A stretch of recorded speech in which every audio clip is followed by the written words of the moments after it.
crisis en la Argentina desde hace años, crisis económica, pero también crisis política. Hoy, en esta coyuntura actual, ¿qué pesa más? ¿Pesan más las variables económicas o pesa más la política poniéndole presión a la economía? ¿Pesan más las variables exteriores, externas, como por ejemplo la guerra que se libra en Ucrania y el impacto que tiene en los precios de los commodities? ¿O pesa más, otra vez, la política, por ejemplo, la interna del Frente de Todos en la economía? ¿Puede la matriz conceptual económica del kirchnerismo transformar a la Argentina y sacarla de la crisis? De eso vamos a hablar ahora en la repregunta con Martín Rapetti. Muchísimas gracias, Martín, por estar aquí. Un placer, muy placer. Martín es economista por la Universidad de Buenos Aires y es doctor en economía por la Universidad de Massachusetts. Es fundador y director ejecutivo de la consultora Equilibra, que también produce investigaciones de calidad, y ha sido director de desarrollo económico de CIPEC. Martín, leía uno de los informes que ustedes lanzaron hace poco, en marzo, que planteaba este análisis. La evaluación del programa detallado con el fondo es que el acuerdo busca maximizar la corrección de los desequilibrios macroeconómicos, ajustándose a la restricción que impone la resistencia política de una porción relevante de la coalición gobernante. Sin embargo, se basa en un contexto global que ya no existe. La invasión rusa a Ucrania trastocó todo. Ahora, la cuestión es, el acuerdo con el FMI nació muerto, que es un poco el título del informe, del estudio, por las condiciones externas o por las condiciones de la interna del Frente de Todos, tal como se manifestaron en la votación en el Congreso que finalmente aprobó el acuerdo. Bueno, primero de vuelta gracias por la invitación, porque me encanta estar acá. Yo te diría dos cosas. El acuerdo tal como se hizo nació moderado en sus ambiciones, producto de estas internas. Sí. O sea, yo creo que hay un conjunto importante de economistas y la sociedad en general, los que pensamos en la Argentina, que vemos que Argentina necesita cambios estructurales, ¿no? O sea, hay muchas esferas donde Argentina necesita cambios sustantivos. El programa que se acordó con la modestia de decir, bueno, vamos a ordenar un poco las variables macro, incluso modestamente vamos a ir un sendero muy suave de correcciones y no toquemos nada sustantivo de lo estructural. Sí, porque Entonces, la resistencia sería todavía mayor. porque la resistencia política sería mayor. O sea, acá digamos, no estamos hablando de nada que no se vea. O sea, Claro. hay diferencias muy importantes Sí, dentro sí. del gobierno. La fracción más vinculada a Cristina Kirchner está, que tiene una dosis de poder aparentemente, visiblemente más amplia que la del presidente, se opone a cambios muy importantes. Más aún, se opone, me parece, a toda la idea de que el Fondo Monetario esté metido en la vida económica de la Argentina. Entonces, eso es lo que limitó la posibilidad de hacer algo un poco más ambicioso. Y eso se agravó todavía, porque el informe Claro. de ustedes es previo al acuerdo y a el modo en que se explicitó esa interna con el voto negativo, ¿no? Sobre la abstención de Exacto. 13 senadores del Frente de Todos, Sí. ¿no? Sí, por eso te hablaba de dos dimensiones. O sea, fue la limitación política lo hizo modesto. Claro. El contexto internacional lo mató. O sea, el contexto internacional es el asesino del programa en el sentido de que bueno, la guerra, la invasión rusa a Ucrania, lo que hizo fue generar, te diría, lo que los economistas llamamos es un shock estanflacionario. ¿Qué significa eso? Significa que en esencia hay un conjunto de cosas cuyo precio aumenta. Estamos hablando, en el caso concreto, de alimentos y energía. Sí. Cuando pasa eso, todos nos volvemos más pobres, nuestro ingreso cae, salvo el de los que producen alimento y energía, ¿no? Entonces, todo lo demás tenemos que restringir una parte de nuestro gasto para seguir pagando algo que sale más caro ahora. Entonces, tenés que limitarte en tu gasto. Como pasa eso, el shock de precios hace subir los precios, eso es inflacionario, y lo que es lo que estanca, lo que debilita la demanda es que tenés menos plata para gastar en lo otro. Entonces, eso contrae. Eso le pasó a todo el mundo y le pasa a la Argentina. Pero a la Argentina se le monta otro elemento estanflacionario que era el propio acuerdo con el fondo. El acuerdo con el fondo, ¿qué dice? Dice, en esencia, bueno, hay que ajustar algunas cosas. Y entre otras cosas hay que ajustar muy suavemente, pero hay que ajustar las tarifas. y algo del tipo de cambio y algo de gasto también. Entonces, ahí ya tenés otro elemento que también te aceleraría la inflación, porque como vas a mover el tipo de cambio más rápido que lo hiciste el año pasado, como vas a mover las tarifas más rápido de lo que hiciste el año pasado, va a haber un efecto acelerador de la inflación. Sí. Entonces, ahí tenés esa conjunción de dos elementos estanflacionarios. Ahora, está claro que el precio de los commodities impacta directamente, pero pareciera haber, una vez aprobado el acuerdo, con la resistencia de parte del Frente de Todos, pareciera que además la motivación política de la vicepresidenta es agregarle otro obstáculo más, es decir, que no son solo los commodities lo que lo terminan de matar, sino, por ejemplo, esta idea de crear un fondo para recaudación impositiva de activos no declarados en el exterior. Pareciera que el argumento detrás de eso es no queremos tocar el equilibrio, no queremos avanzar con el equilibrio macroeconómico, es decir, con la suba de tarifas, preferimos apostar a lo recaudatorio, a los ricos que fugan el dinero al exterior en la matriz conceptual del kirchnerismo. Eso no termina de matar, porque si hubiera un gobierno que, a pesar de este contexto internacional, se plantea corregir los equilibrios macroeconómicos, o una fuerza política que insista con corregir los equilibrios macroeconómicos, sería una cosa. Pero la vicepresidenta parece tener otra idea para pagarle al Fondo Monetario Internacional, que no es llegar a ese equilibrio vía suba de tarifas, sino con esta recaudación de los ricos que fugan sus activos al exterior. Sí, yo te diría, o por lo menos como lo veo yo, eso me parece que es más bien una... No quiero ser peyorativo, pero es más bien fuegos de artificios para la discusión política, mostrar que queremos hacer una cosa alternativa para lidiar con el problema de la deuda con el fondo. Hasta donde yo entiendo, para que esa iniciativa prospere, vos deberías tener que Estados Unidos ceda un montón de información respecto de secreto bancario, de quienes tienen depositado, tienen dinero o recursos en Estados Unidos, cosa que no veo de ningún modo que Estados Unidos esté dispuesto a hacer. Entonces, eso me parece que es una iniciativa que no vuela. Entonces, pero sí tiene una significación política. Miren, digamos, plantea una alternativa para que paguen otros el costo de la deuda. Entonces, me parece que tiene una significación política, no realmente de viabilidad concreta. Por otra parte, hay un tema que me parece que es importante que lo tengamos todos en la cabeza, que es que ciertamente lo que vos señalás, Luciana, de las tarifas tiene una dimensión fiscal. Ciertamente, cuando uno retrasa las tarifas, alguien pone la plata y ese es el Estado. Los subsidios, los famosos subsidios. Los subsidios. Ciertamente, eso ocurre. Pero también tenés un problema, digamos, de eficiencia del servicio, de la inversión. O sea, estás dañando la capacidad de expansión y la inversión en un sector que es clave en la economía, en cualquier economía. Sí.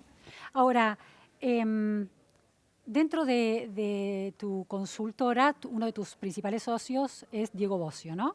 Que estuvo al frente del ANSES entre 2008 y 2015, después fue diputado por el Frente para la Victoria, aunque después armó su propio bloque. Es un hombre que conoce al justicialismo, ¿no? Y al kirchnerismo. Se define justicialista. Bueno, se define justicialista y además es peronista. Y ha estado en un puesto clave en una de las cajas centrales del Estado durante el kirchnerismo.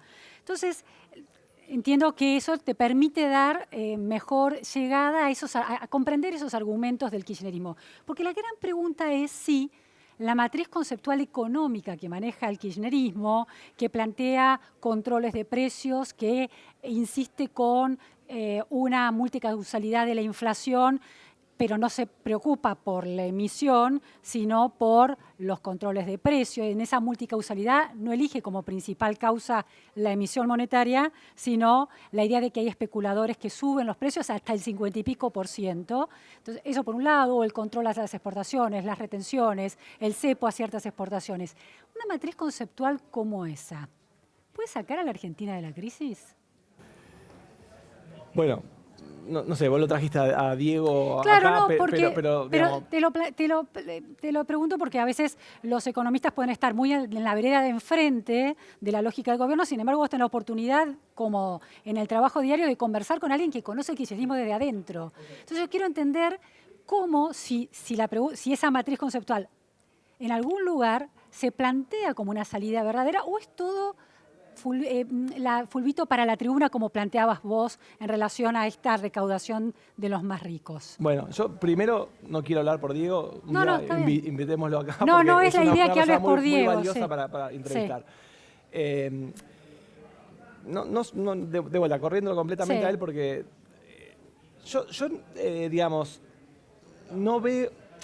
Yo veo la mirada económica del kirchnerismo, que incluso te diría, yo separaría kirchnerismo o me gustaría hablar a mí de cristinismo más que de kirchnerismo, porque, digamos, yo no creo que muchos de los funcionarios económicos del gobierno, voy a hablar concretamente del ministro de Economía, Martín Guzmán, Matías Culfas o Cecilia Todesca o mucha otra gente que está ahí, piense de esta manera. Ajá. O sea, me parece que piensan de una manera completamente distinta. Ahora, yo lo que creo es que este gobierno tiene un problema de origen, digamos, estamos hablando mucho de los problemas de las coaliciones, pero esta coalición tiene un problema muy particular, que es que quien tiene que ejercer la primera magistratura no es quien lidera ese espacio, o al menos no es que no lidera, porque justamente no hay liderazgo. O sea, ciertamente lo vemos todo, pareciera que la vicepresidenta tiene mayor poder, Sí, sí.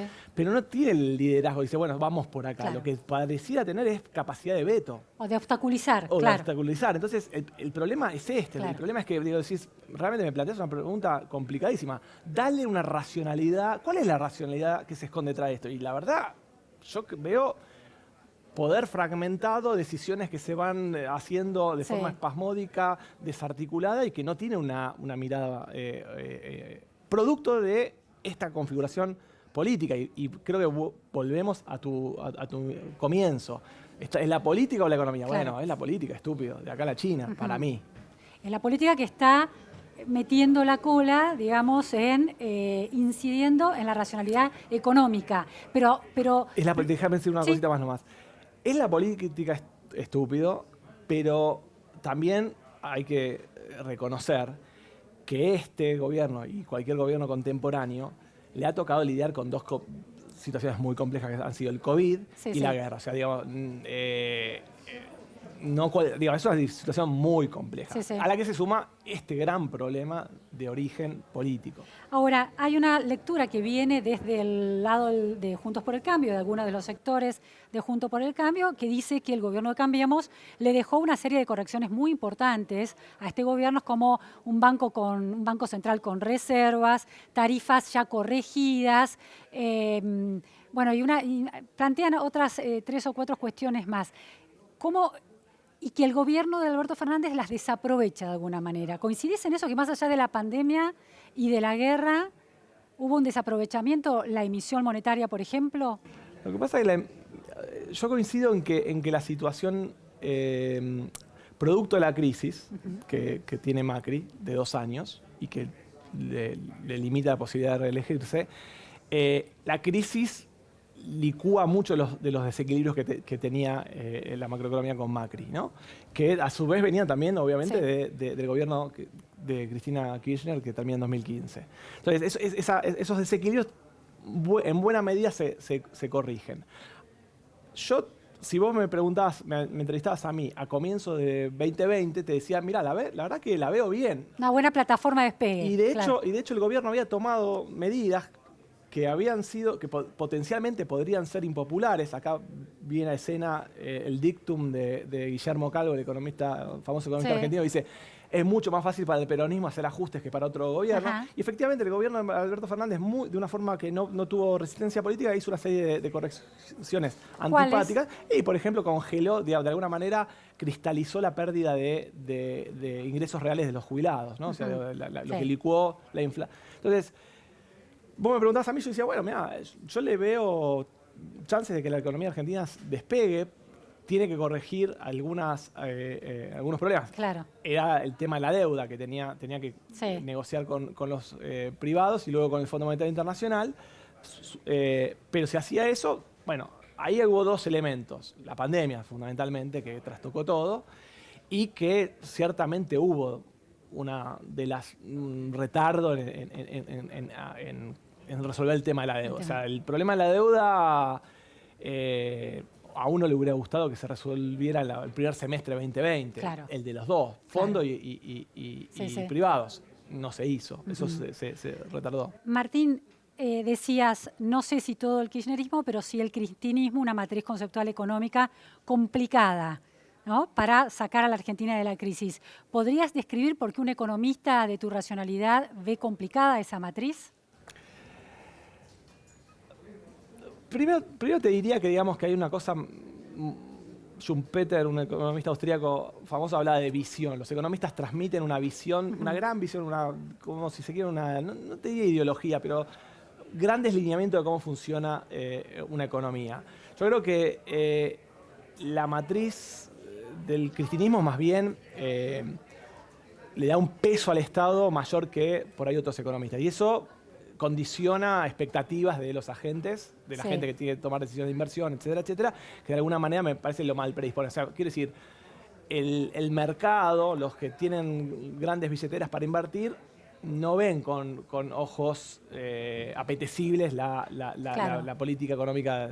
Tiene cierta renuencia a invertir en un país donde ven a cargo gobiernos con esa mirada tan estatista, llamémosla. Pero estatista, puede haber sentidos, los países escandinavos tienen una fuerte presencia del Estado, un país como Canadá tiene una fuerte presencia del Estado, pero el sector privado es un sector muy desarrollado. Estatista en un sentido poco promotor del desarrollo económico, de alguna forma. Es un Estado más pensado en sobrevivir, en su autosupervivencia, que en generar un entorno de desarrollo económico.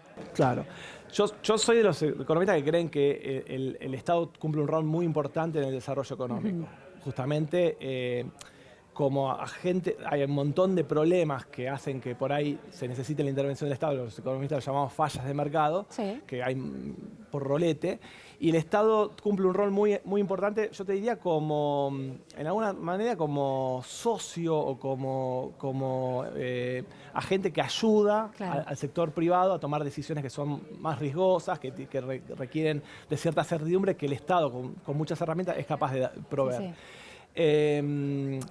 Yo creo que en la matriz más pero de vuelta es una interpretación de cómo uno ve a sus colegas por lo que dicen o escriben, que creen que digamos, el Estado tiene que tener un rol más activo en la producción directamente. O sea, por ejemplo,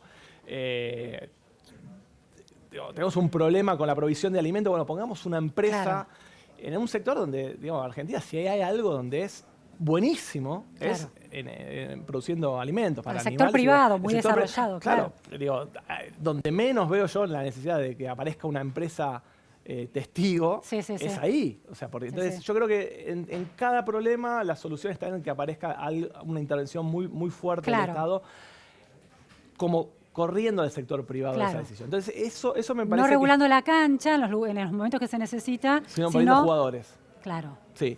Entonces, sin el expertise necesario, sin la solvencia necesaria como para jugar en esos lugares. Y después, por ejemplo, en cosas más concretas, te diría, inflación. Es falso, yo creo, por lo menos, o sea, es mi mirada, así enseño en la facultad. Los economistas a veces queremos mostrar que somos una disciplina de consenso, donde es muy disputada la teoría económica, a mi juicio. Entonces, sobre inflación hay mucha gente que tiene diferentes miradas, ¿no? Ahora, hay gente que vuelca mucho el énfasis sobre todo está en manos del Banco Central. Es la emisión monetaria. Yo creo que juega un rol muy importante el control monetario en el proceso inflacionario, pero no es claramente el único elemento que hay que mirar. Ahora, definitivamente, lo que me parece que sí hay bastante acuerdo entre los economistas, aún en esta tierra de disensos, es que en el mejor de los casos, los controles de precios solo permiten ser un elemento coadyuvante de un gran programa de estabilización. Pero un elemento secundario, que cumple un rol, que ayuda. pero definitivamente no es la nave insignia de la lucha contra la inflación, de ningún modo. La nave insignia sería, sí, una independencia del Banco Central. La nave insignia sería, para bajar la inflación necesitamos lo que los economistas llamamos un plan de estabilización. Y un plan de estabilización coordina un montón de elementos, la política monetaria, la política fiscal, la política cambiaria, y también sirve mucho lo que llamamos las políticas de ingresos, donde aparecen los acuerdos de precios y salarios que juegan un rol, ayudan un poco a coordinar. O sea, lo central en bajar la inflación como en Argentina es que todos estamos acostumbrados, estamos adaptados a que la inflación es más o menos la que viene siendo. Claro. Entonces, vos tenés que quebrar fuertemente esa inercia. Y para quebrar esa inercia tenés que tener un plan muy articulado donde vos le transmitís a todas las personas que tienen capacidad de negociar o de poner un precio. Nosotros, por ejemplo, negociando salarios con nuestros empleadores eventualmente, que el pasado no va a ser más guía de lo que viene en el futuro. Hay un cambio estructural. Claro, no tenemos que indexar todo en función del arrastre del pasado. Y ahí, además de un elemento de coordinación, aparece un elemento de disciplinamiento. Porque en cualquier plan de estabilización siempre hay también un elemento de disciplinamiento. Por ejemplo, en los famosos planes de estabilización de Reagan y Thatcher, en principios de los años 80 en Estados Unidos y en Inglaterra, ¿cuál fue el elemento disciplinador? El desempleo. O sea, la recesión hace que, bueno, muchachos, a los sindicatos, a los trabajadores, moderen las expectativas porque hay recesión. Si no moderan, ahí está el desempleo. El sindicato está frenado en sus ambiciones de pedir corrección de suba de salarios porque en realidad el empleador no está tomando gente. Exacto. Y está la amenaza al desempleo ahí moderando las demandas. En planes de economías más periféricas como la nuestra, donde un elemento central lo juega el dólar, como elemento estabilizador, porque todos estamos mirando ese precio, ese es el precio que tiene que parar, es lo que llamamos el ancla. Si uno ve que eso para, el resto amortigua. Tenés también otro elemento de disciplina, que es en general ha sido, y lo vemos en la convertibilidad, lo vemos en el plan real, lo vemos en varios planes de la región, es fijar el tipo de cambio y abrir la economía. Entonces, el precio internacional, el precio del importado, le pone un techo al precio del que compite domésticamente. Entonces, te pasás de ese precio, quedaste fuera de la cancha. Productor, a la empresa argentina le decimos, si vos subís ese precio, vamos a traer importado más barato y no vas a poder venderlo. Si abriste la economía, de hecho ya está. Está ahí el importado. Entonces ahí el productor argentino dice, bueno, no juego a subir tanto los precios. Sí.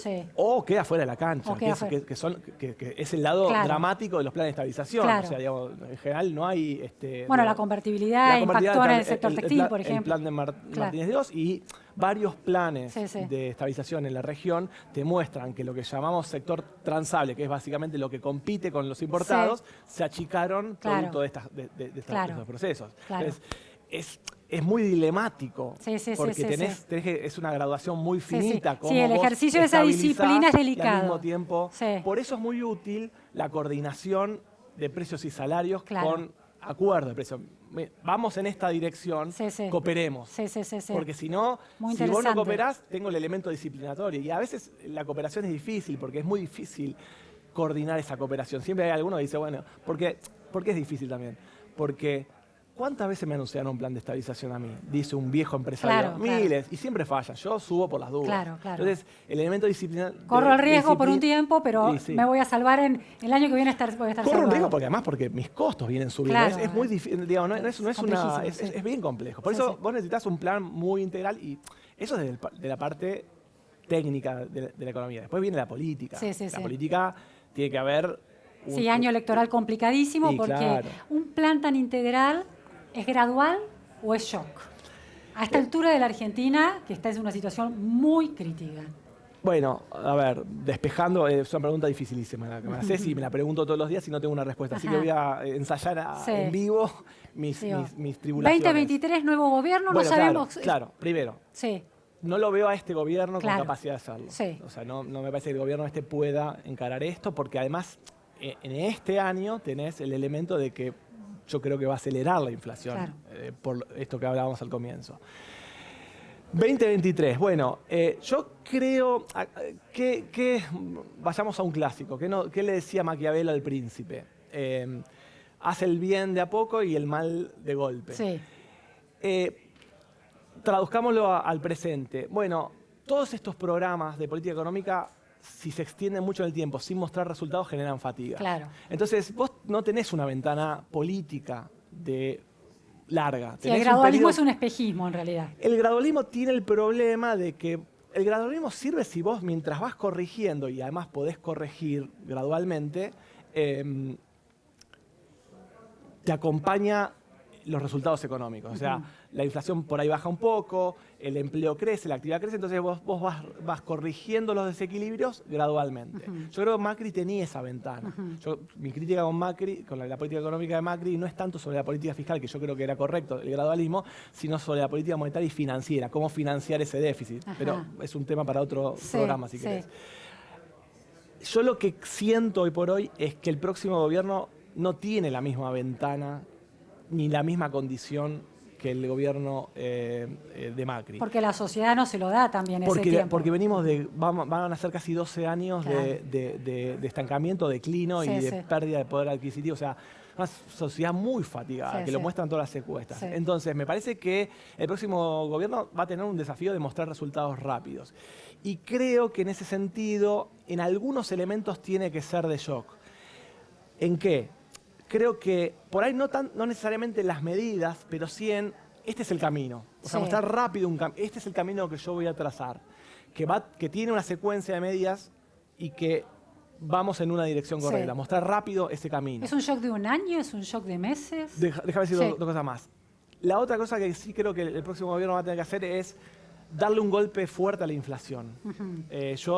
La inflación de Macri, 20 y pico, 30 y pico, con la que heredaba, era una inflación que se podía bajar más gradualmente. Ya 60 no tenés, lleva mucho tiempo. Tenés que dar un golpazo para moverla a los 25, 30 y de ahí por ahí gradual. O sea, tenés que mostrar un resultado rápido de inflación. ¿Cómo se hace eso? Y eso requiere un programa de estabilización que es no muy hay complejo. Otra cosa, no hay otra vuelta que un programa de estabilización. No, es que no. Y además el programa de estabilización es un programa donde la inflación, como decía mi maestro Roberto Frenkel, no se baja en secreto. O sea, vos no podés hacer un programa que nadie... O sea, tenés que... El plan de convertibilidad, el plan de Austral, el plan real, son planes que llaman la atención a la gente y dicen, vamos a bajar la inflación. Crear otra nueva realidad. Este es otro nuevo contexto. Las chances de fallar son altas. O sea, pero definitivamente no podés hacerlo en secreto.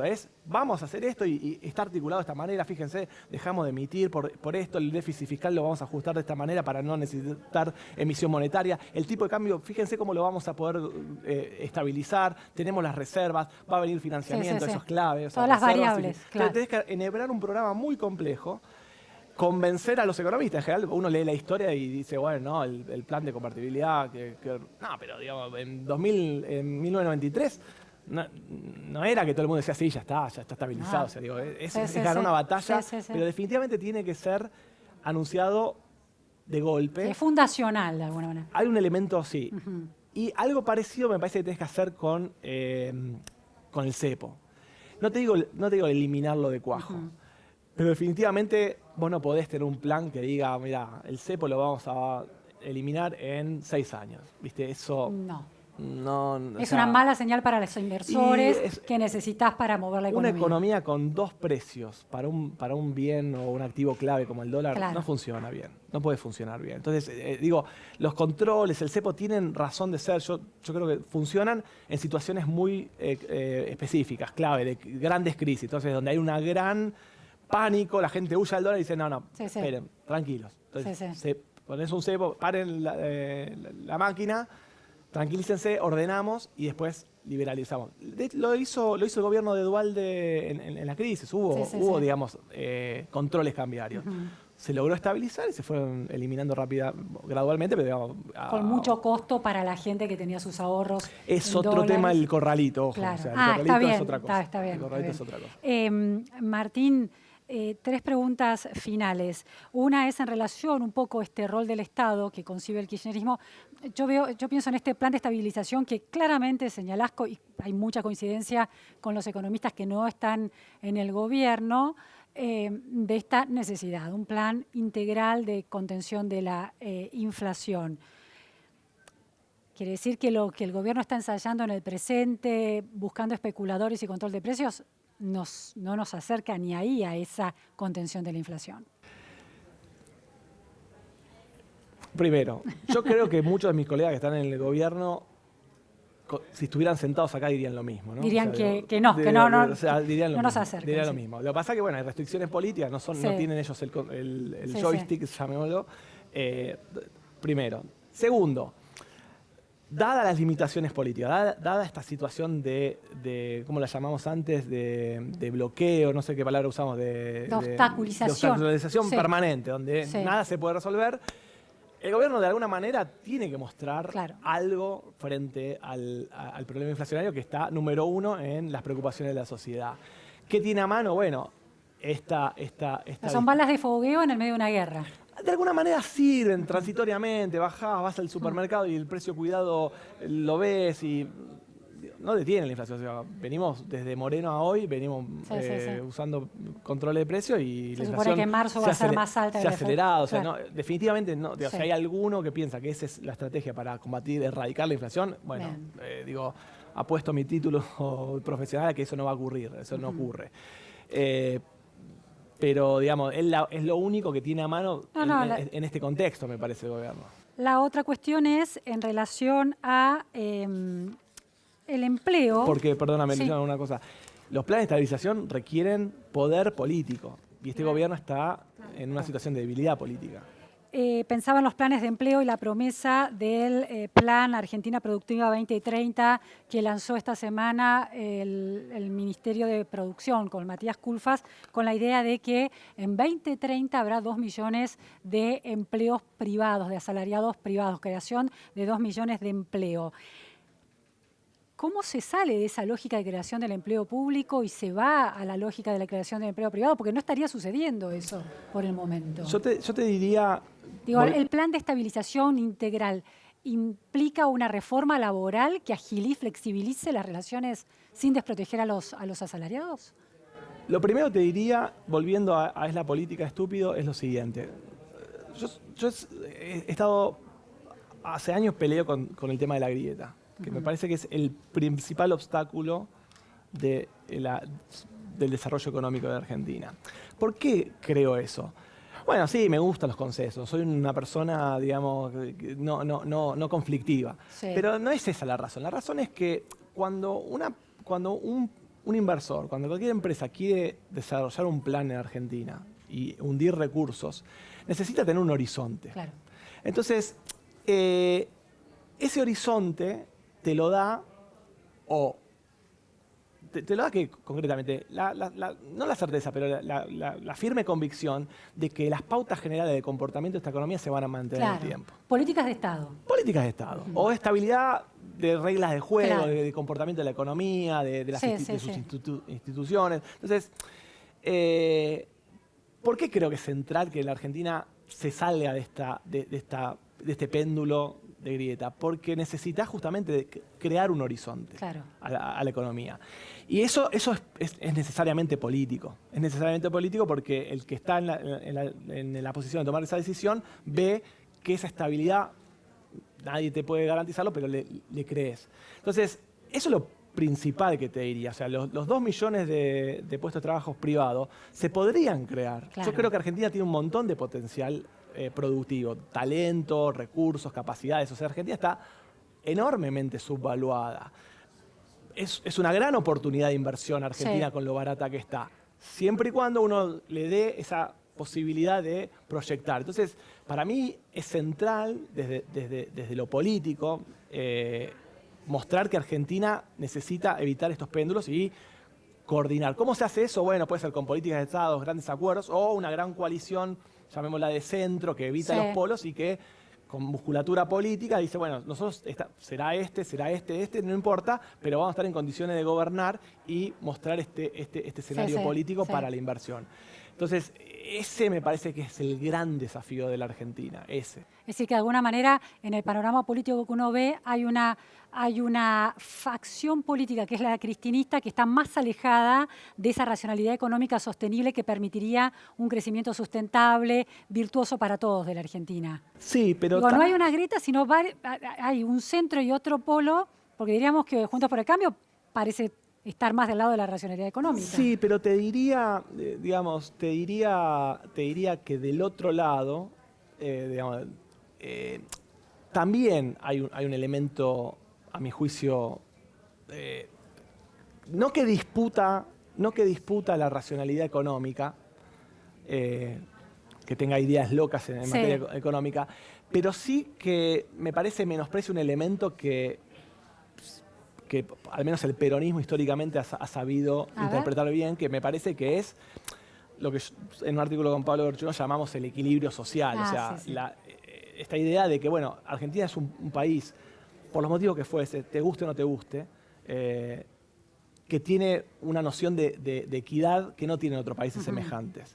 Entonces, yo creo que, si vos decís, ¿cuál es el gran error, el error económico del gobierno de Macri? Bueno, justamente, no haber ampliado la coalición hacia el centro. ¿No? Digamos, no haberle hecho caso a Monzó, digamos, de decir, bueno, esto requiere una musculatura más grande, nosotros no la tenemos, representamos una fracción que no es mayoritaria y necesitamos, para llevar a cabo las transformaciones que necesita Argentina, más volumen político. Ahora, me estás hablando de un componente político como crítica. Me tomaste por sorpresa porque pensé que me ibas a decir la corrección de tarifas que fue contundente en el gobierno de Macri y que quizás haya repercutido en los sectores populares y eso no haya sido contemplado, por lo menos retóricamente. A mí, digamos, es difícil testear eso, ¿no? Pero, digamos, todos nos basamos en alguna evidencia a mano.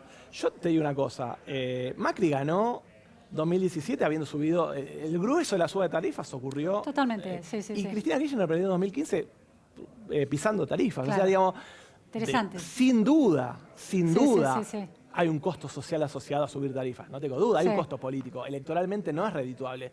Ahora, yo no tengo tan claro que, digamos, que vos no podés subir tarifas porque es inviable electoralmente.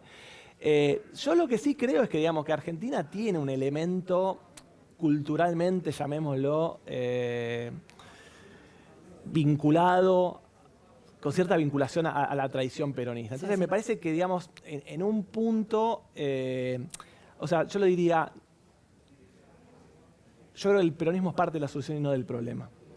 O sea, creo que... Ciertas visiones, más que las figuras políticas... Claro, por eso digo, yo no sé si... Yo no asociaría peronismo con kirchnerismo o cristinismo, digamos. Me parece que o sea, obviamente hay diferencias, pero justamente creo que en el otro artículo con Pablo, creo que nosotros lo que decimos es hay una fuerza política que tradicionalmente se ha reposado más en el equilibrio macroeconómico, que podría ser en el presente Juntos por el Cambio, y otra más preocupada por el equilibrio social, que es el peronismo. Entonces, necesitamos los dos. Entonces vos para que esto salga, esto tiene que ser económicamente sostenible y viable y socialmente. Entonces, creo que necesitas un elemento político que de alguna manera dé cuenta o cobije este problema, esta demanda argentina. O sea, digo, yo no veo que esto... Otros países de la región me parece que no tienen, o históricamente no han tenido, el peso de las clases populares en las decisiones económicas como es. Les ha ido mejor, pienso en Uruguay y Chile. Chile, más allá del estigma del neoliberalismo, redujo la pobreza, redujo la brecha entre ricos y pobres. Absolutamente. Pero no es un problema de gustos lo que te estoy diciendo. O sea, no es que yo digo, o sea, no me interpretes a mí como estoy diciendo, a mí me gusta que esté el peronismo adentro. O sea, digo, en la Argentina es necesario. Digo, yo creo que hay un elemento de... Tiene que haber una representación política, me parece a mí, una representación política en la fuerza que domina, que tenga un elemento que cobija a Claro, esta que demanda comprenda social. esa Que me visión pare- que, que me está, parece que, que es claro. parte del ADN argentino, O sea, según. porque Claro. eso le da viabilidad política y social Entiendo. al proceso económico que vos tenés que llevar a cabo. Bien, y ultimísima, sí, no, está bien, dale. ultimísima pregunta, la famosa restricción externa, que habíamos tomado como Biblia, la idea de que la Argentina no tiene dólares, no los puede imprimir, tiene que exportar para eso. Sin embargo, hay otra lectura que dice que en realidad no hay dólares porque los argentinos no quieren traerlos por las reglas del juego tan hipercontroladas irracionalmente por el Estado, que ha estado en manos en general del peronismo-kirchnerismo. Bueno, yo no digo... ¿Es un problema de que no hay dólares o de que están, pero no quieren venir por este problema político? Hay un elemento por ahí de purismo académico que puedo debatir en un seminario, qué significa restricción, externa, ¿no? Yo lo que te diría, sin entrar en esos detalles, es que ciertamente la economía argentina ha tenido sus interrupciones de crecimiento siempre, y esto está en los hechos, Sí. en las estadísticas, cuando hubo faltante de dólares. Esos dólares pueden ser porque por el comercio internacional no los generás o porque no tenés financiamiento externo, entrada de esos dólares que vos decís. O porque los locales no ponen sus dólares a producir. Está bien, Claro. no importa, esos dólares Está bien, financieros de sí, financiamiento sí, no aparecen. sí. En cualquier caso, lo que es inevitable es que para que vos puedas crecer de forma sostenida, las exportaciones tengan que crecer. Porque el financiamiento externo, esa entrada de dólares va a venir, pero va a venir siempre y cuando, ¿por qué viene? Porque cree que después vas a poder retirar dólares del rendimiento de eso. Entonces, los dólares se tienen que generar. Y la única forma sostenible de generar esos dólares es a través de las exportaciones. Entonces, y para que aquellos que tienen ahorros en dólares en la Argentina quieran ponerlos a producir, ¿no se trata de las reglas de juego? No, por supuesto. No, por supuesto, pero digamos... Pero indefectiblemente un problema central de la economía argentina es haber sido incapaz de tener una tasa de crecimiento sostenible de las exportaciones. Acá se combinan todas miles de problemas, la inestabilidad macroeconómica, la carencia de una estrategia productiva de largo plazo, reglas de juego, la política, todo lo que hemos... Claro, la alusión a la cuestión técnica de la restricción externa, decís porque los dólares que están en Argentina no es una restricción externa, sino es una restricción interna, esa inversión. No es una restricción, digamos, tecnológica, claro, de que el funcionamiento de la economía es tal que demanda más dólares que lo que produce. No, hay política económica que es... que desincentiva. Más o menos promotora de la generación de dólares. Bien. Bueno, muchísimas gracias. Sí. No, y es que ahí aparece el clásico problema del equilibrio económico y social, que es que los sectores populares, las políticas económicas más pro sector popular, lo que buscan es atrasar el tipo de cambio para elevar el poder de compra de los salarios. Entonces, eso genera más gastos en dólares y desincentivos para los sectores proexportadores. Entonces, ¿y si le bajamos los impuestos a los sectores proexportadores, mejora la cuestión? Por supuesto, pero tenés que después ver cómo financiar las demandas sociales, porque acá nadie quiere dejar, o sea, nadie quiere dejar de tener educación pública, salud pública. Son esas demandas con las que la sociedad digamos, no está dispuesta a ceder. Entonces ahí tenés una tensión entre las demandas de bienestar material que son muy altas en esta sociedad, del grueso de la sociedad, y la capacidad productiva de la economía argentina. Ese es el gran dilema. No tenemos la productividad para financiar estas demandas. Y tenemos que encontrar una solución para satisfacerlas en el largo plazo, pero que sean viables en esa transición. Sí, tiene que ser un país que funcione, en definitiva. Sí, señora. Muchísimas gracias, Martín placer. Rapetti. Esto fue La Repregunta. Gracias.